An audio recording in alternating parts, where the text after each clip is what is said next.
오늘 그런 시간이 됐으면 좋겠는데요. 오늘 제목을 한번 보여주시겠습니까? 네, 제목 한번 같이 읽어보도록 하겠습니다. 시작. 글씨 잘 보이시나요? 네, 오늘 보라색 그 책 혹시 사신 분도 있는지 모르겠지만 유명한 베스트셀러죠. 오늘의 제목은 이 언어의 온도라는 책에서 그대로 빌려왔습니다. 이 책의 시작을 보면요, 이런 멘트로 시작이 됩니다. 이 저자가 뭐라고 얘기하냐면, 용광로처럼 뜨거운 언어에는 감정이 잔뜩 실려 정서적 화상을 입을 수 있습니다. 얼음장같이 차가운 표현도 상대의 마음을 꽁꽁 얼어붙게 합니다. 나의 언어의 온도는 몇 도쯤 될까요? 라고 저자가 우리에게 질문을 던지면서 책이 시작됩니다.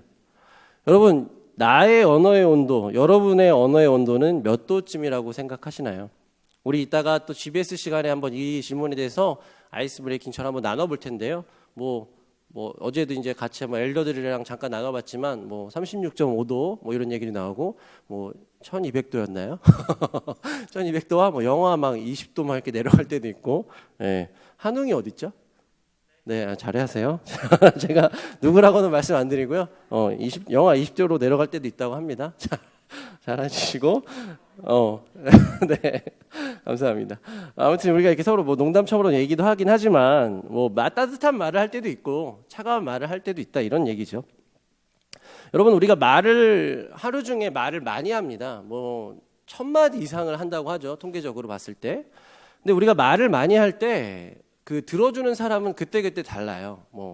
가족이 될 때도 있고, 직장 동료들, 또 학생 친구들, 또 어떤 선후배들, 공동체도 마찬가지죠. 여러분, 그런데 우리가 의식하지 못하지만 재미있는 것은요, 우리가 말을 할 때 가장 많이 듣는 사람이 있어요. 그 사람이 누구죠? 나예요. 내가 제가 지금 여러분들께 지금 이렇게 말을 하고 있는데, 설교를 하고 있는데, 그 역시 저에게 하는 말로 제가 지금 듣고 있다라는 것입니다. 여러분, 말을 많이 할수록, 특별히 우리가 따뜻한 말을 많이 할수록 나의 영혼이 따뜻해지고, 우리가 차가운 말, 뾰족한 말을 많이 할수록 나의 영혼은 그렇게 뾰족하게 차갑게 식어간다라고 봐도 과언이 아닌 것 같습니다. 왜냐하면 우리는 영적인 동물이고 하나님께서 우리에게 그 영혼을 주셨기 때문이죠.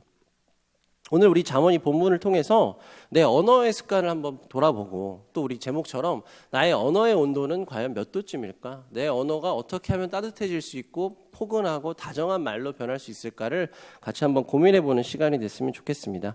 우리 세 가지 챕터를 한번 나눠서 보려고 하는데요. 우리 첫 번째 챕터입니다. 첫 번째 주제 보여주실까요? 1번, 뭘 바꾸자? 네, 오늘의 본문 잠언서 18장 6절의 말씀입니다. 같이 한번 읽어볼게요. 미련한 자의 입술은, 시작. 미련한 자의 입술은 다툼을 일으키고 그의 입은 매를 자청하느니라. 여기서 미련한 자의 입술은 다툼을 일으킨다라고 하는데요. 여기서 일으킨다라는 이 단어는 야보우라고 해서 이르다, 도착하다라는 뜻을 가지고 있습니다. 도착하다라는 뜻을 좀 기억해 주시면 좋을 것 같아요. 자, 결국 이 미련한 언어를 사용하는 사람이 도착하면요, 우리 곁으로 다가오면 갑분싸라고 하죠. 보통 갑자기 분위기가 싸해지고 갑자기 냉랭해지고 즐거웠던 그 공기마저도 변하는 것을 느낄 때가 가끔 있습니다. 그 사람이 오면, 그 미련한 자의 입술을 가진 사람이 오면 반드시 다툼도 같이 온다, 갑분싸도 같이 온다라는 의미로 볼 수 있는 것이죠. 더군다나 이 사람의 그 뒤에 설명이 나오죠. 이 사람의 입은 매를 자청한다라고 돼 있어요. 매.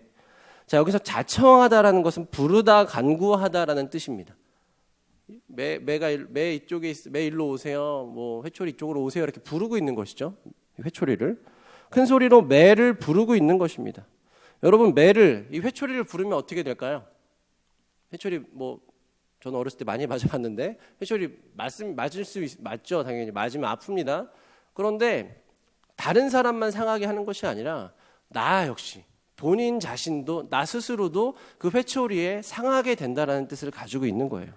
결국 이 미련한 자의 입술이 다른 사람에게 다툼을 일으킬 뿐만 아니라 나에게도 상처로, 나에게도 다툼과 아픔으로 다가온다라는 것입니다. 사랑하는 프라우스 여러분, 우리가 이렇게 언어 때문에 자멸의 길로 걸어갈 수 있다라고 지금 잠언 저자가 솔로몬 이 왕이 우리에게 권면하고 있는 거예요. 자멸의 길로 가지 말아라. 언어를 조심해라. 그래서 이 자멸의 길을 걷지 않기 위해서는 말의 내용도 중요하고요. 물론 형식도 중요합니다. 그러나 우리가 가장 쉽게 바꿀 수 있는 측면이 있어요. 그게 뭐냐면 바로 말투입니다. 말투를 바꿔야 되는 거예요. 말투란 과연 무엇일까요? 말투의 정의가 무엇인지 사전적으로 찾아보면 두 가지 정도로 압축할 수가 있습니다. 첫 번째는 말투는 무엇이냐면 말을 하는 일반적인 모습을 뜻합니다. 제가 지금 여러분에게 지금 하고 있는 이런 일반적인 모습이 말투예요. 때로는 급하게 말할 때도 있습니다. 때로는 강하게 말할 때도 있고요. 때로는 이렇게 더듬으면서 말할 수도 있습니다. 여러 가지 말투가 있어요. 내 말투는 어떨까? 평상시 나의 말투는 어떨까? 제가 지금은 어떻게 보면 약간 형식적으로 그냥 좀 누구라도 그냥 봤을 때 이런 말투구나 느낄 수 있는 그런 내용으로 제가 예를 드렸지만 여러분 그냥 일상적으로 쓰는 말투에서도 우리가 짜증 섞인 말투, 뾰족한 말투라는 것을 딱 한마디만 들었을 뿐인데도 우린 느낄 수가 있어요. 감정이 있고 아까 말씀드렸듯이 영혼이 있기 때문이죠. 나의 영혼이 벌써 느껴버리는 거예요. 이 사람이 지금 무슨 감정을 가지고 있구나. 어떤 마음과 어떤 생각으로 이걸 지금 전하고 있구나라는 것을 단번에 알 수 있습니다. 한마디만 섞어봐도요. 바로 말투의 힘에 있다라는 것이죠. 이것이. 두 번째는 뭐냐면 말투의 이 정의 두 번째는 상황에 따라 변하는 모습을 뜻합니다. 중요한 면접이 왔어요. 예를 들어서 이제 뭐 제가 입시가 아니라 취준생이어서 중요한 면접에 왔습니다. 딱 이제 면접 자리에 앉았어요. 뭐 자기소개 해보세요라고 이제 면접관이 저에게 말하는 겁니다.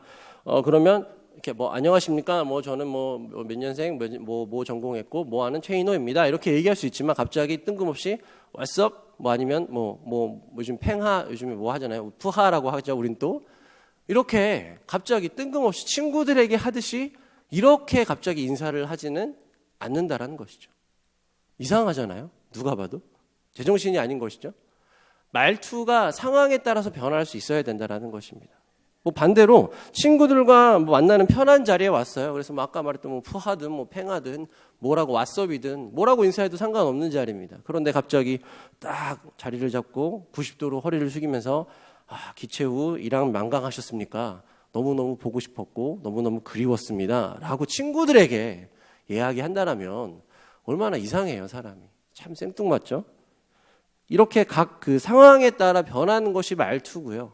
아까 말씀드렸듯이 일상적으로 쓰고 있는 일반적인 모습은 역시 말투의 이 정의로 담겨 있습니다. 잠언서 15장에서는요. 우리는 그때 이제 사랑에 대해서 나눴던 그 장이었었는데 잠언서 15장 1절부터 우리 4절, 1절과 4절을 같이 한번 보길 원하는데요. 여기서 말투에 대한 힌트를 주고 있습니다. 우리 1절과 4절 같이 한번 읽어볼까요? 유순한 시작. 유순한 대답은 분노를 쉬게 하여도 과격한 말은 온순한 혀는 곧 생명나무이지만 패역한 혀는 마음을 상하게 하느니라. 여기 앞에 나와 있는 이 두 가지 유순한 대답과 온순한 혀, 바로 이것이 말을 하는 태도, 말에 담겨져 있는 어떤 내용과 감정, 즉 말투를 의미한다라고 볼 수 있습니다. 여러분 그런데 여기서 말투라는 것은요 논리적으로 정확하게 따지고 들어가는 것이 아니라 감정, 공감 이런 것을 뜻한다라는 거예요. 즉 나의 의지와 나의 감정과 나의 어떤 이런 생각들을 정확하게 표출해야겠다라고 이야기하는 것이 아니라 상대방의 마음을 헤아리고 아까 말씀드렸죠. 상황을 헤아릴 줄 알아야 된다라는 거예요. 모두가 같이 있는 자리에서는 때로는 나의 생각을 조금은 절제할 필요도 있습니다. 1대1로 만나는 자리에서는 조금 더 나의 생각을 이야기할 수도 있습니다. 그런데 이런 개념이라든가 이런 상황 정리, 어떤 말투에 대한 형식을 이해하지 못한다라면 아무 때고 시시때때로 그저 나의 마음과 나의 생각을 표출하게 된다라는 것이죠. 그러면 아까 우리 잠언서 18장 6절의 말씀처럼 미련한 자의 입술로밖에 정이 내릴 수밖에 없는 것이에요. 그러면 미련한 자의 입술이 된다라는 것, 곧 다툼과 매를 부르게 된다라는 것입니다. 여러분 그래서 이 잠언서 15장 1절의 말씀처럼 유순한 대답과 온순한 혀가 나에게 있기를 하나님께 간구해야 되는 거예요. 이 말투라는 것은요 타고난 것도 있지만 바꿀 수 있습니다. 충분히 바꿀 수 있고요. 노력하고 애쓰고 기도하면서 하나님께 붙들면, 하나님께 매달리면 하나님께서 반드시 우리의 혀를 온순한 혀로 바꿔주실 것입니다. 여러분, 제가 한 가지 팁을 드리고 싶은데요. 어떻게 하면 좋은 말투를 가질 수 있느냐? 우리 이따가 또 GBS 시간에 이 주제에 대해서 잠깐 나눌 건데, I 메시지와 U 메시지를 좀 구분하실 수 있으면 좋겠어요. I 메시지는 뭐예요? 주어가 나죠, 나. 상황이, 예를 들어서 기분 나쁜 상황이 발생했습니다. 그러면 U 메시지는 어떻게 표현을 하냐면, 너 왜 그래? 너 왜 그렇게 행동해? 너 말투가 왜 그래? 너 지금 뭐 하는 거야? 라고 하면서 이 상대방에 향해서 지적을 할 수 있고 바로 다이렉트로 간다라는 것이죠. 그러나 I 메시지로 바꾸면 어떻게 되냐면, 아까 너가 그런 얘기를 나에게 했을 때 나의 기분이 이랬다. 우리 모두는 이런 마음을 느꼈다. 뭐 이런 식으로 이렇게 돌려서 간접적으로 전달할 수 있습니다. 여러분, 이 I 메시지와 U 메시지만 구분할 수 있어도 일상적인 언어에서, 말투에서 훨씬 더 부드러운 표현법을 우리가 가질 수 있어요. 우리 오늘 담임 목사님께서도 설교 때 말씀하셨지만, 우리 신앙인들은요, 뱀처럼 지혜롭고 비둘기처럼 순결한 마음을 가질 수 있어야 합니다. 신앙을 표출하고 나의 마음과 나의 뜨거운 이 어떤 감정을 표출하는 것은 순결한 마음이죠. 그건 너무나 기본적인 권리입니다. 그러나 거기에 뱀과 같은 아주 지혜로운 마음이 없어버리면 모두에게 다툼과 아픔과 상처만을 준다라는 것이죠. 그렇게 되면 우리가 아까 찬양에서 불렀지만 하나 될 수가 없는 거예요. 특별히 교회에서는요, 이 계급이 없습니다. 상하 등급이 없고요. 모두가 하나 된 형제요 자매다 보니까 말하는 것에 있어서 이렇게 자유로울 수가 없어요. 그러니까 교회에서 말하는 것에 대해서 상처가 많다라는 이야기를 듣는 것입니다. 그래서 우리에겐 지혜가 필요합니다. 어떤 지혜예요? 온순한 혀, 유순한 대답을 할 수 있는 지혜가 필요한 것이죠. 여러분들 오늘 이 지혜를 하나님께 구할 수 있으면 좋겠습니다. 두 번째 챕터는요, 영혼을 담자, 중심을 담자라는 이 주제인데요. 우리 7절의 말씀 한번 같이 읽어보길 원합니다. 미련한 자의 입은, 시작. 미련한 자의 입은 그의 멸망이 되고, 앞에서 말투를 바꿔야 된다고 말씀드렸죠. 그런데 그 미련한 입술이 바뀌지 않았을 때 어디까지 안 좋아질 수 있는가를 보여주는 구절이 바로 이 7절이에요. 그러니까 6절의 심화 구절이라고 볼 수 있는 것이죠. 여기서 보면 멸망이 되다, 멸망이란 단어가 등장하는 이 메이타라는 단어인데요. 이것은 본래 이 원래대로라면 소멸을 의미합니다. 소멸하다, 완전히 없어지고 사라지다, 이런 뜻이에요. 이번에 다 뉴스 보셔서 아시겠지만 그 레바논에서 엄청난 그 폭파 사건이 일어났습니다. 너무너무 안타까운 사건인데, 이 생존자들의 증언 인터뷰를 잠깐 제가 찾아보니까 어떤 말을 한 분이 있었냐면, 한순간에 베이루트라는 그 도시 이름이 항구 이름인데, 이 한순간에 베이루트가 사라졌다라는 인터뷰를 제가 찾아볼 수가 있었어요. 그리고 뭐 아까도 보니까 신부가 이렇게 결혼식 날이었던 것 같아요. 그날이, 폭발하는 날이. 신부가 이렇게 웨딩 촬영을 하고 있더라고요. 신부를 이렇게 보여주고 있는데 갑자기 정말 화면이 막 흔들리고 뭐 건물 다 무너지고 다 막 건물로 도망가는 그런 장면, 아비규환의 장면이 그 화면에 좀 잡혔습니다. 제가 뭐 그걸 또 이렇게 가져와서 보여드릴 수는 없고 너무 안타까우니까 우리가 또 기도해야겠죠. 그분들을 위해서. 사진을 보거나 인터뷰를 보시면 아시겠지만 폐허 그 자체, 아까 말씀드렸던 메히타, 소멸해버린 도시가 돼버렸습니다. 여러분, 그러나 우리가 지금 보고 있는 것은 이 말씀처럼 우리 언어가요, 삶을 완전히 황폐시키고 소멸시킬 수 있다라는 의미를 가지고 있다는 것이죠. 그 뒤에 그물이 된다라는 죄송합니다. 그물이 된다라는 모켓이라는 이 단어가 등장하는데요.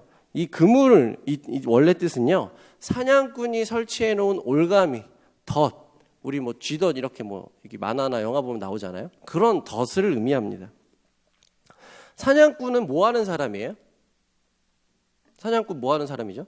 사냥하는 사람이죠. 뭐 뭘 잡든 뭐 사슴을 잡든 뭘 잡든. 자, 사냥을 잡기 위해, 동물을 잡기 위해 덫을 설치합니다. 그런데 사냥꾼의 본업이 사냥이니까 사냥꾼은 본업이 그렇다 치지만 우리는 사냥꾼이 아니잖아요. 우린 일반 성도고 일반 사람이란 말이죠. 그런데 우리가 스스로 덫을 설치하고 있습니다. 어디에요? 입에다가. 내 입에 그 올가미를 매듯이 쥐덫을 설치하듯이 내가 지금 스스로의 입에 덫을 설치하고 있는 것, 바로 이게 그물에 걸린 모습을 뜻한다라는 것이죠. 예전에 찾아보니까 저도 옛날 이런 게임 한 적 있고, 런닝맨 옛날에 혹시 보신 적 있는지 모르겠어요? 유재석 옛날 모습이죠. 저기 그 빨래 집게를 통해서 이렇게 그 당기는 게임 혹시 해보셨나요? 나만 해봤어요? 여러분 안 해보셨어요? 저거 혹시 한 번이라도 해보신 분들 저 아픔이 얼마나 대단한지 상상이 가실 거예요. 보통은 이렇게 볼이나 뭐 입술이나 이런 데 이제 뭐 그 게임의 일환으로서 그렇게 하는데, 저걸 빨래 집게지만 저걸 이렇게 딱 찝고 나서 당겼을 때 그 아픔과 그 고통은 정말 이루 말할 수가 없습니다. 그런데 여러분, 지금 제가 저거는 예시로 잠깐 가져온 사진이지만 제가 지금 말씀드리는 것은 빨래 집게 정도가 아니라는 거예요. 뭐라고 말씀드렸죠? 설치하는 게 뭐라 그래요? 덫이라 그랬단 말입니다. 덫이에요. 올감이라고요. 한번 이렇게 물리면 막 그 사슴이나 이렇게 야생동물도 걸린 거 보셨잖아요. 막 다리가 부러지기도 하고요. 막 살점이 찢겨 나가기도 하고요. 그런 덫을 의미한다라는 것입니다. 그 덫을 지금 어디에 설치한다라는 거예요? 내 입에다가. 나 스스로를 올가매고 있는 형식으로 이렇게 만들어 간다라는 것입니다. 그게 바로 언어를 간과했을 때, 언어를 그냥 허투루 생각했을 때 나타나는 결과인 것이죠. 여러분, 이 7절을 원문으로 보면요, 이 히브리어를 제가 굳이 가져와 봤습니다. 피케실 메이타로 우세파타이우 모케시 나푸시오라는 이 히브리어인데요. 못 읽으셔도 상관없어요. 저는 이제 어려운 옛날 단어니까, 옛날 고어라고 하죠. 히브리어 원어인데요. 제가 이걸 굳이 가져온 이유가 뭐냐면, 이 지금 보여드린 이 단어들 있잖아요. 제가 지금 읽어드린 이 단어들은요, 동사가 하나도 없어요. 여기 이 문장에서는.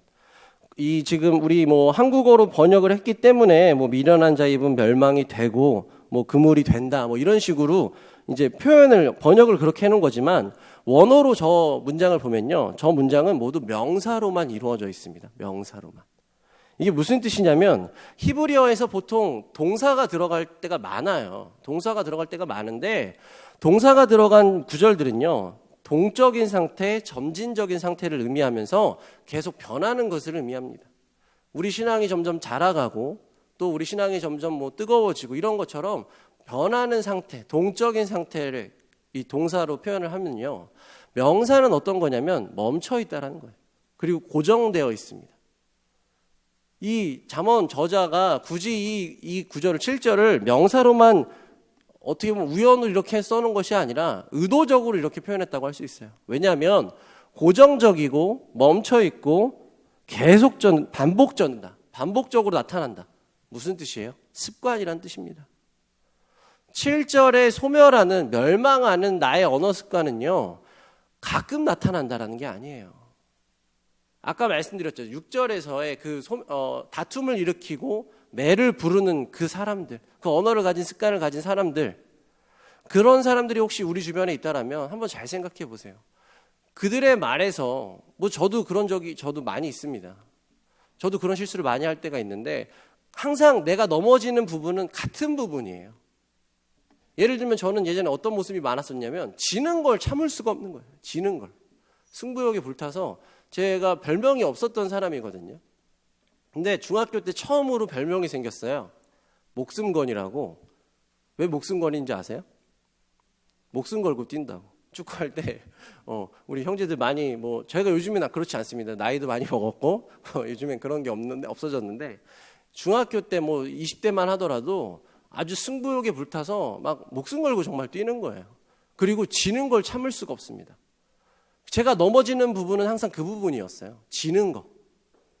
우리 축구다 보니까 또 내가 못할 수도 있고 친구가 못할 수도 있는데, 아무튼 지는 걸 참을 수가 없어서 막 친구들이나 동생들에게 막 항의하기도 하고 욕하기도 하고 아주 어리석한 모습이었죠. 그게 저의 모습이었습니다. 여러분, 그런데 우리의 모습 한번 생각해 보세요. 나의 모습, 나의 반복적인 습관들, 내가 반복적으로 넘어지고 고정되어 있는 거, 딱 멈춰서 그것만 딱 어떤 얘기가 나오거나 그 부분만 딱 조금만 터치가 돼도 이 부분을 참을 수가 없는 거예요. 왜냐하면 고정되어 있기 때문이죠. 그 넘어지는 그 부분에 있어서 스스로 올가미, 덫을 놓고 있다는 것을 우리가 스스로 깨달을 수 있어야 합니다. 여러분, 우리가 왜 이렇게 스스로 덫을 놓게 되는 거냐면 신경 쓰지 않았기 때문이에요. 누구한테 신경 쓰지 않은 거예요? 무관심했다는 소리인데요. 누구한테 무관심했다라는 거예요? 상대방이 아니라 자기 자신에게. 내 일상의 언어, 내 평상시 생각, 내가 가지고 있는 가치관 전혀 의식하지 않았다는 것입니다. 그냥 흘러가는 대로 지금까지 온 거예요. 그래서 이것을 고쳐봐야겠다. 이것을 변화시켜봐야겠다. 이걸 한번 개선해봐야겠다 생각을 전혀 하지 않습니다. 왜냐하면 의식하지 않았기 때문이죠. 우리가 이런 무관심과 무신경함을 고칠 때 나의 입에 덫을 놓는 행위에서 멀어질 수 있다는 것입니다. 여러분, 우리가 이 두 번째 챕터의 주제가 뭐였냐면 영혼을 담자였었거든요. 중심을 담고 영혼을 담자. 말투, 아까 말씀드렸던 말투와 더불어서 말을 전할 때 그러면 내가 어떻게 영혼을 담을 수 있는가?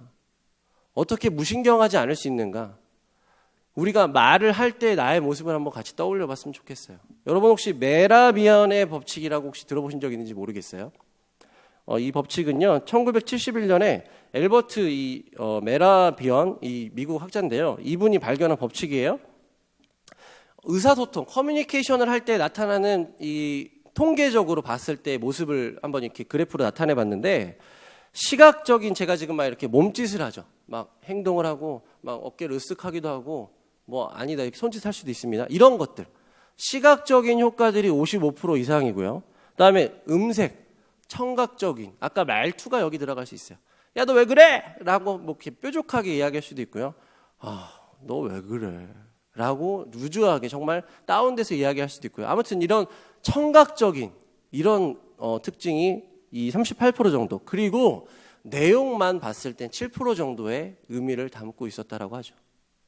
이게 무슨 말이에요?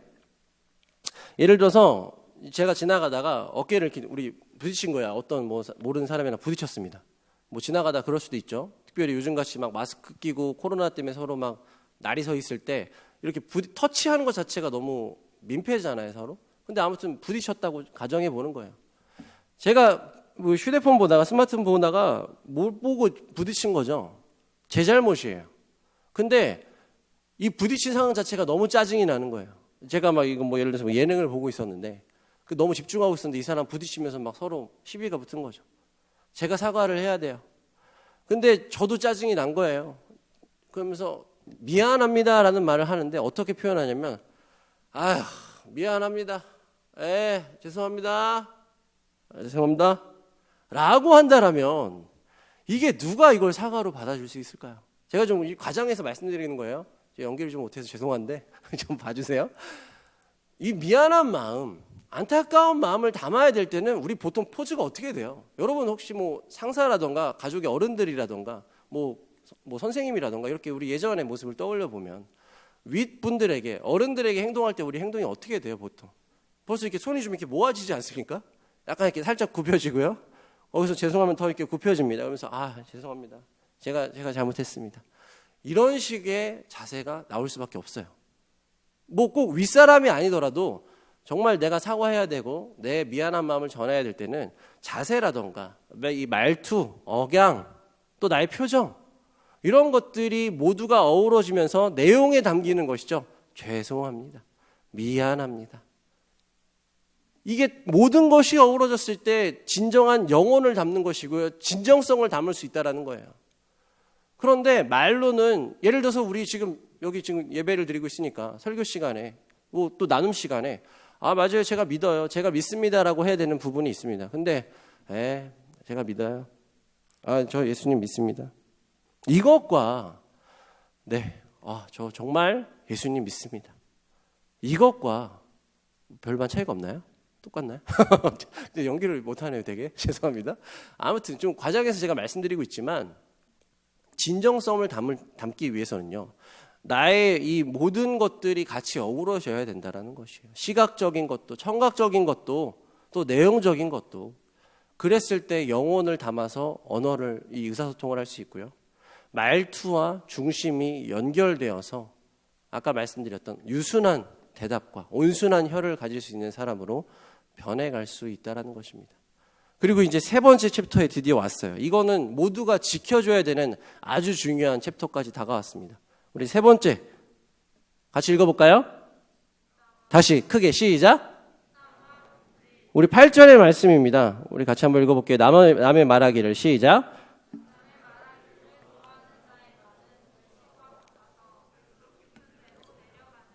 아멘.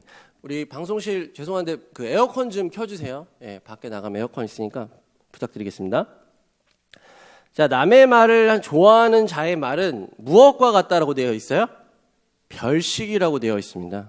여러분, 별식은 뭐냐면 한마디로 맛있는 음식, 간식을 뜻합니다. 실제로 현대인의 성경에서도요, 이 별식이라는 단어를 맛있는 음식으로 번역을 해놨습니다. 여러분, 얼마나 맛있는 음식이면요, 사람들이 그것을 먹는 것을 좋아한다라 그랬어요.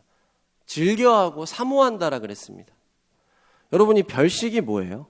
그것은 바로 험담이고요, 뒷담하고요, 남의 말하는 것입니다. 왜 그렇게 사람들이 이 뒷담화하기를 좋아할까요? 남의 말하는 것을. 말하기 원칙이란 책이 있는데요. 이 책에서 왜 사람들이 뒷담화를 좋아하는지를 설명해 주고 있습니다. 이 중간의 내용이에요. 사람들이 말하기를 좋아하는 것은 뒷담화가 일종의 사회적 그루밍 역할을 하기 때문이다. 침팬지가 서로 털을 손질해주는 그루밍을 통해 친구를 확인하는 것처럼 인간관계에 있어서 뒷담화도 그 순간 함께라는 강한 감정을 교류하게 되는 것이다. 그 밑에 한번 여러분들이 읽어보실까요? 순간은 시작. 순간은 즐겁고 스트레스가 풀리는 것처럼 느껴지지만 공허함을 안겨주는 것이다 라고 나와 있는 부분이 있습니다. 여러분, 뒷담화라고 한번 검색창에서 쳐보세요. 뒷담화라고 치면 처음에 이 사전적 정의가 나오는데요, 아예 남을 헐뜯는 행위라고 정의를 내려놓고 있습니다. 헐뜯는다라고 아예 정의를 내렸어요. 여러분, 왜 이 남을 헐뜯는 행위, 뒷담화를 하면 처음엔 좋은 것 같아요. 그런데 왜 그렇게 공허해지고 아무것도 남는 것이 없게 되는 것일까요? 말 그대로 내용이 없기 때문이에요. 남의 말을 하는데, 남의 흉을 보는데, 남을 헐뜯는데 같이 씹고 물고 뜯고 하기 때문에 즐거울 수는 있죠. 공감을 얻을 수 있고요. 또 먼저 선수를 치면 새로운 것도 어떤 이슈를 가지고 오면 그것에 대해서 반응을 이끌어낼 수 있습니다. 주목을 받을 수 있다는 얘기죠. 그런데 그 주목을 받는 것에 익숙해지다 보니까 이 뒷담화하는 것이, 남을 헐뜯는 것이, 남의 이야기를 하는 것이 나에게 아주 일상적인 루틴이 되어버릴 수 있다는 것이에요. 여러분, 왜 이 남의 말을 험담을 하지 말라고 하는 것일까요? 아까 말씀드렸던 것 중에 힌트가 있습니다. 우리가 말을 많이 하죠. 말을 많이 할 때 누가 많이 듣는다고요? 내가 듣는다 그랬습니다. 남의 말을 하는 순간에 A라는 형제 자매에 대해서, B라는 형제 자매에 대해서 말을 하는 순간 내가 듣는다고요. 내가. 그 형제가 어떻고 저쩌고, 그 자매가 어떻고 저쩌고 얘기하는 순간에 벌써 내가 나 스스로에게 상처를 주고 있는 거예요. 돌을 던지고 있는 것입니다. 그 사람을 향해서 삿대질을 하고 그 사람을 씹는 것 같지만 실상은 나를 향해서 돌을 던지고 씹고 있는 모습이 바로 뒷담화인 것입니다.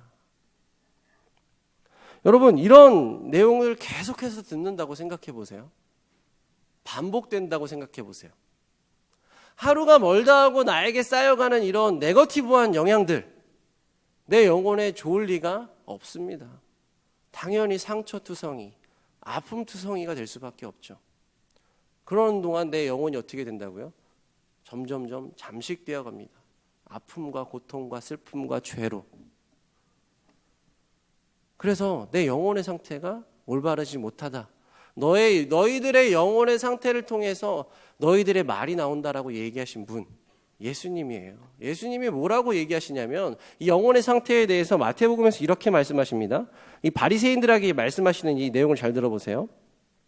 나무도 좋고 열매도 좋다 하든지 나무도 좋지 않고 열매도 좋지 않다 하든지 하라.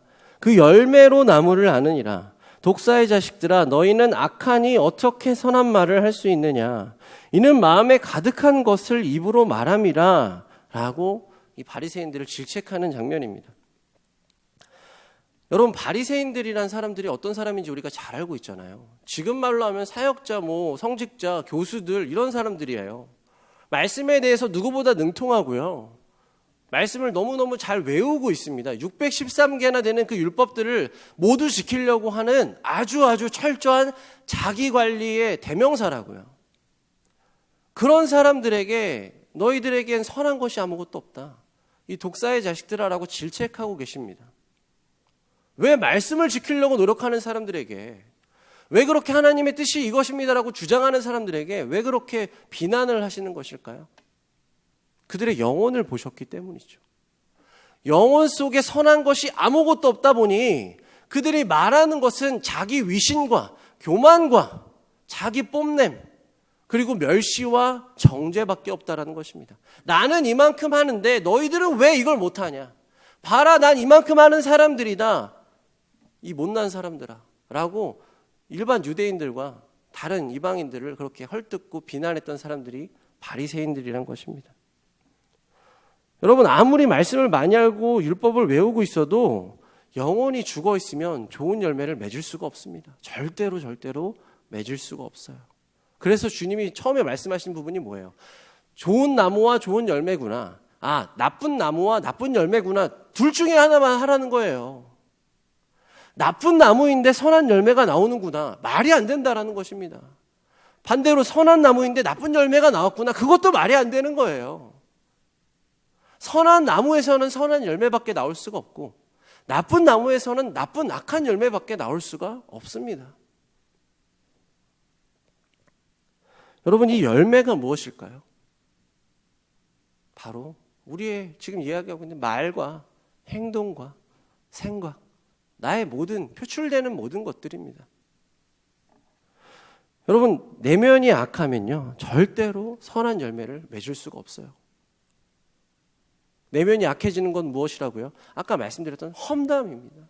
남을 헐뜯고 비난하고 그 전으로 돌아가면 뭐예요? 영혼을 담지 않는 거예요. 그 전엔 또 뭡니까? 말투를 뾰족하게 하고 말투를 생각 없이 하고 이 모든 것들이 쌓여서 내 영혼들을 죽이는 일이라고 할 수 있습니다. 우리가 교회를 오래 다닐 수 있어요. 여기 모태신앙들도 많다라는 거 제가 알고 있습니다.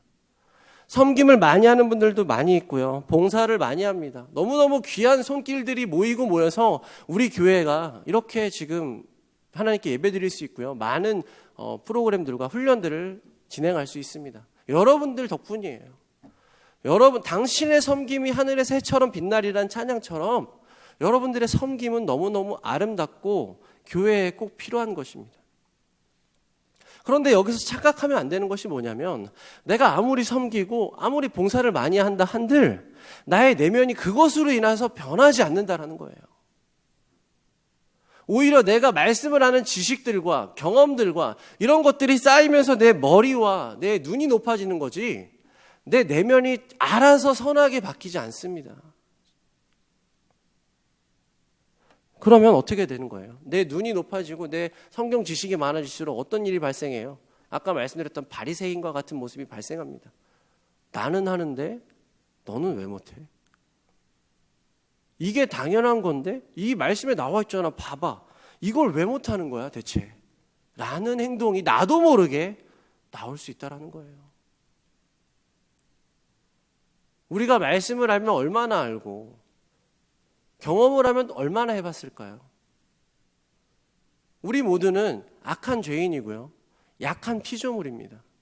그래서 절대적인 기준을 세워놔서 이 기준이 우리 안에 완전하게 반듯하게 서 있어야만 이 안에 기준에 맞춰봤을 때 기준을 넘어가면 잘못된 행동이고 기준을 안 넘어가면 내가 지금 잘 성장하고 있구나라고 알 수 있는 거예요. 이 기준이 무엇입니까?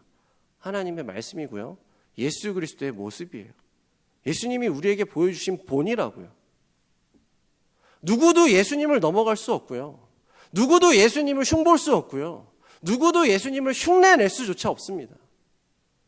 예수 그리스도의 발자취를 따라가는 것이 신앙인들의 모습이고요. 예수 그리스도의 그림자라도 따라가고자 노력하는 것이 하나님의 자녀들의 올바른 모습이라고 할 수 있는 거예요. 그런데 내 안에 예수 그리스도의 모습은 온데간데 없어지고 오직 말씀을 하는 지식과 나의 경험들로만 가득 차서 나타나는 것들, 나타나는 말투들, 행동들 다 어디서 비롯된 것입니까? 여러분 한번 스스로의 모습을 잘 생각해 보세요. 저 역시 이런 모습에서 자유로울 수 없습니다. 누구도 이 전제 안에서, 누구도 이 말씀 안에서 자유로울 수 없어요. 모두가 겸손하게 내가 죄인입니다, 내가 부족한 사람입니다 라고 뉘우치고 엎드릴 수 있어야 합니다. 우리가 어떻게 엎드려야 되는 거예요? 어떻게 해야 이 굴레로부터 벗어날 수 있는 것입니까? 내 힘으로 아둥바둥 한다고 해서 될 수가 없어요. 모두가 다 예수님께 붙어 있어야 합니다. 찰싹 붙어 있어야 되고요. 완전히 밀착된 상태로 예수님께 붙어 있어야 되는 거예요. 그 말씀을 잘 표현해 준 말씀이 로마서에 있습니다. 우리 로마서 11장 17절과 18절 같이 한번 읽어볼까요? 또한 가지가, 시작. 또한 가지가 얼마 꺾이었는데 돌 감람나무인 내가 그들 중에 접붙임이 되어 참 감람나무 뿌리의 진액을 함께 받은 자가 되었은즉 그 가지들을 향하여 자랑하지 말라.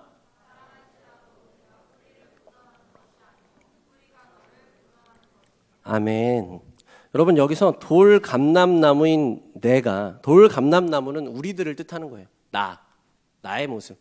그러면 참 감람나무는 누구예요? 예수님입니다. 예수 그리스도의 뿌리의 진액을 함께 받은 자가 되어야 되고, 그렇기 때문에 너희들은 자랑할 것이 아무것도 없다라는 것입니다. 왜요? 이 예수님이라는 줄기 아래서 우리가 이렇게 접붙임을 받았는데, 이 접붙임을 받아서 우리를 살려주시는 분은 예수 그리스도의 뿌리이기 때문이에요.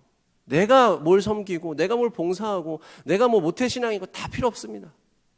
다 자랑할 것이 아니에요. 예수 그리스도의 뿌리만이, 예수 그리스도의 이름만이 우리의 자랑이 돼야 되고, 예수 그리스도의 이름만이 나의 삶의 원천이 되어야 되는 것입니다. 나의 말이 변하고 싶고 삶이 변하고 싶다면 참 감람나무이신 예수님께 붙어 있기를 소망하셔야 합니다. 기도하셔야 되는 거예요. 내가 노력해서 변할 수 있습니다. 아까 말씀드렸잖아요. 노력하면 변화지는 게 어느 정도 가능하다는 것이죠. 그러나 한계가 있습니다. 그리고 변했다 하더라도 자칫 잘못하면 어떤 내가 예측할 수 없는 불가항력적인 상황이 나를 찾아오면, 위기의 상황이 닥쳐오면 나도 모르게 원래 상태로 돌아가 버린다는 거예요. 그 딱딱하고 고정되어 있고 변하지 않는 그 나의 모습으로 돌아가 버린다는 것입니다. 그래서 나의 힘으로는 한계가 있음을 인정하셔야 되는 거예요. 그래서 어떻게 해야 돼요? 예수님께 의지해야 되는 것입니다. 예수님께 붙어 있어야 된다고요. 예수님의 이 뿌리로부터, 참 감람나무의 뿌리로부터 공급받는 영양분으로만 내가 변할 수 있습니다. 그 영양분이 뭐예요? 하나님의 말씀이고 나에게 주시는 은혜입니다. 그래서 우리는 매주마다, 매일마다 나에게 주시는 은혜를 먹고 마셔야 되는 거예요. 여러분, 그래서 제가 지난번에도 말씀드렸잖아요. 우리 자기 전에 뭐 하자고? 기도하자고 말씀드렸죠. 자기 전 하는 기도, 뭐 아침에 일어나서 하는 기도도 괜찮고요. 하루 잠깐의 큐티, 아니 하루 잠깐의 말씀 묵상, 우리 리더들이 여러분들에게 톡으로 보내드릴 수도 있고요. 그렇게 나눠드리는 그 말씀 허투루 보내지 마시고요. 제발 오늘 나에게 주시는 말씀에서 내가 무엇을 얻을 수 있을까? 내가 이 말씀을 통해 난 오늘 하루 어떻게 살아갈까?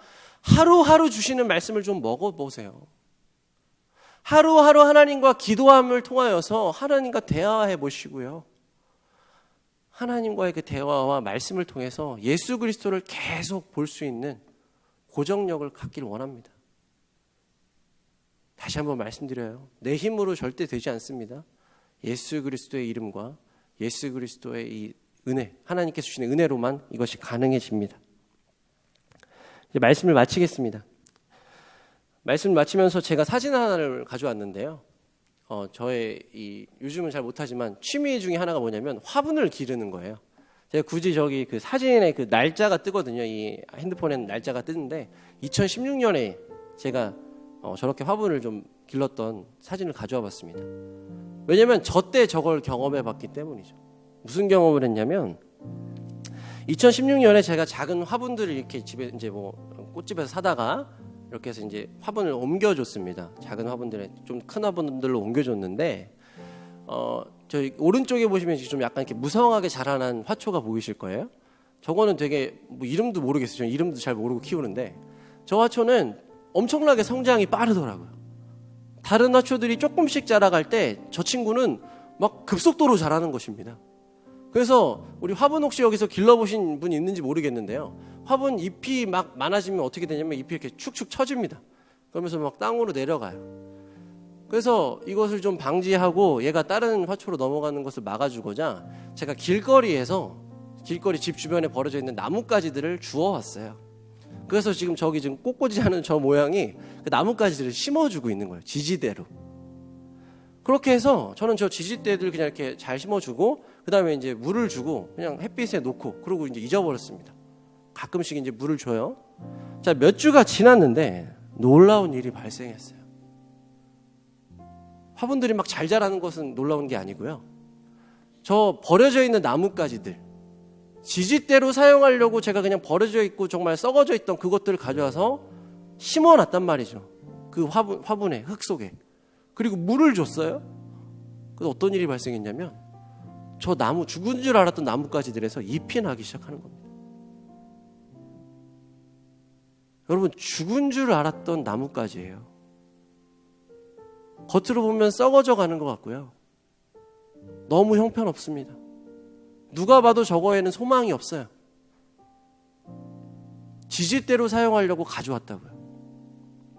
그런데 심고 물을 주고 햇빛을 씌워줬더니 여기서 잎이 솟아나기 시작했습니다.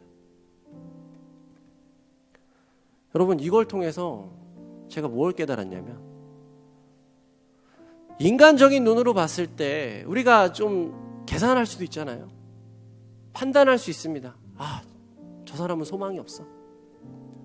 답이 없어. 더 이상 어떻게 볼 도리가 없어. 그러나 그 사람 역시, 죽은 줄 알았던 그 사람 역시, 저 역시, 우리들 역시 하나님의 말씀밭에 심어줘서 하나님의 은혜를 이 단비로 맞게 되고 또 하나님의 사랑을 햇살처럼 먹게 되면 죽은 줄 알았던 우리의 몸에서 새로운 잎이 솟아날 수 있다는 것입니다. 버려져 있으면요, 그냥 그 상태 그대로 있으면 절대로 변하지가 않아요. 그런데 누군가는 옮겨줘서 심어주고요, 물을 주고 애정을 주고 사랑을 주면 반드시 변화가 있다는 것입니다. 그래서 바울이 뭐라 그래요? 나는 심었고 아볼로는 물을 주었으나 자라게 하시는 이는 하나님이시라고 하셨습니다. 여러분들이 판단하지 마시고요. 그리고 스스로도 포기하지 마시고요. 우리가 지금 나눴던 나의 이 말투를 바꿔가고 또 영혼을 중심을 담아서 이야기할 수 있고 남의 험담을 하지 않으면서 스스로의 영혼을 좀 가꿔보세요. 그러면 죽은 줄 알았던, 나는 이제 답이 없다라고 생각했던 그 나의 모습 속에서도 새로운 잎을 발견하게 될 수 있습니다. 그리고 마지막으로 말씀드립니다. 다시 한번 예수 그리스도를 우리 마음에 잘 심어주세요. 절대적인 기준은 예수님밖에 없습니다. 지금 들었던 모든 이 내용들 다 잊어버리셔도 상관없어요. 여러분들이 적용할 수 있는 가장 쉽고 가장 정확한 방법, 예수님이라면 지금 어떻게 하실까? 예수 그리스도라면 이 상황에서 뭐라고 답변해 주실까? 예수님이라면 과연 저 말에, 저 태도에, 저 행동에 어떻게 반응하실까? 예수님은 어떻게 하실까? 라는 것을 한번 평상시에 한번 생각해 보시고 그려보세요.